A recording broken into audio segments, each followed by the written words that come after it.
जब रावण बना श्रीराम के यज्ञ का पुरोहित वाचक, समुद्र तट पर श्रीराम की विशाल वानर सेना खड़ी थी। सामने अथाह समुद्र था और उस पार स्वर्णमयी लंका। श्रीराम गंभीर चिंतन में समुद्र की ओर देख रहे थे। सुग्रीव बोले, प्रभु, सेना तैयार है, लेकिन इस विशाल समुद्र को पार कैसे किया जाए? अंगद ने कहा, यदि आज्ञा हो तो मैं अकेला ही लंका जाकर रावण को चुनौती दे आऊं? हनुमान मुस्कुराए, वीर अंगद, समय आने पर पराक्रम भी दिखाएंगे, पर पहले मार्ग खोजना आवश्यक है। जांबवान बोले, प्रभु, विजय से पहले महादेव का आशीर्वाद लेना उचित होगा। श्रीराम ने सहमति में सिर हिलाया। आपने उचित कहा जांबवान, महादेव की पूजा के बिना यह कार्य पूर्ण नहीं होगा। यज्ञ की तैयारी। अगले दिन समुद्र तट पर यज्ञ की तैयारी आरंभ हुई। लेकिन तभी विभीषण चिंतित होकर बोले, प्रभु, एक समस्या है।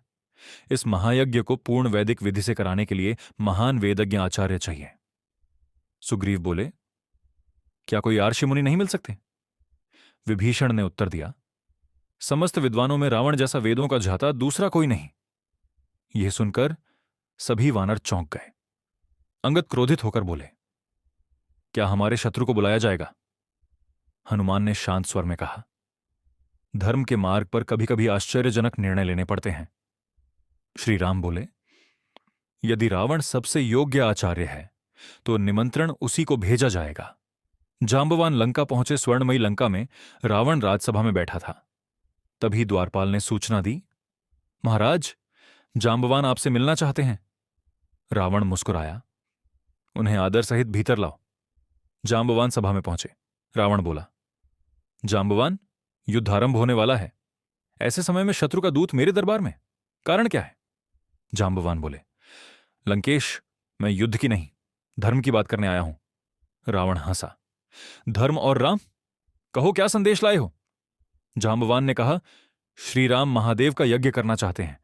उन्हें योग्य आचार्य चाहिए। मैं आपको निमंत्रण देने आया हूं। पूरी सभा स्तब्ध रह गई। के मंत्री बोले, महाराज, यह छल भी हो सकता है। रावण ने हाथ उठाकर सबको शांत किया। कुछ क्षण विचार करने के बाद बोला, युद्ध भूमि में मैं राम का शत्रु हूं, लेकिन यज्ञ में मैं एक ब्राह्मण तो हूं। मैं यह निमंत्रण स्वीकार करता हूं। मेघनाद को आदेश। फिर रावण अचानक गंभीर हो गया, लेकिन एक समस्या है, यज्ञ में यजमान के साथ उसकी पत्नी का होना आवश्यक है। रावण ने तुरंत पुकारा, मेघनाद। जी पिताश्री। अशोक वाटिका जाओ, माता सीता को पूर्ण सम्मान के साथ यज्ञ स्थल पर ले जाओ। ध्यान रहे उनका अपमान न हो। मेघनाद ने आश्चर्य से पूछा, पिताश्री, वे तो हमारे शत्रु की पत्नी हैं। रावण बोला, आज वे यजमान की धर्मपत्नी हैं। धर्म का पालन शत्रुता से ऊपर होता है। जाओ और उन्हें उसी सम्मान से लाओ जैसे किसी महारानी को लाया जाता है। यज्ञ स्थल पर कुछ समय बाद मेघनाद माता सीता को सम्मान सहित लेकर यज्ञ स्थल पहुंचा।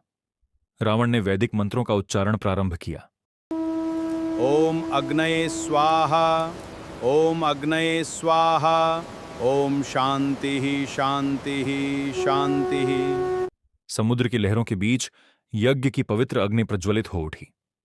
हनुमान ने विभीषण से धीरे से कहा, आज संसार एक अद्भुत दृश्य देख रहा है। विभीषण बोले, हां, आज धर्म ने शत्रुता पर विजय पा ली है। घंटों तक यज्ञ चलता रहा। अंततः रावण ने घोषणा की, यज्ञ पूर्ण हुआ। महादेव की कृपा आप सभी पर बनी रहे।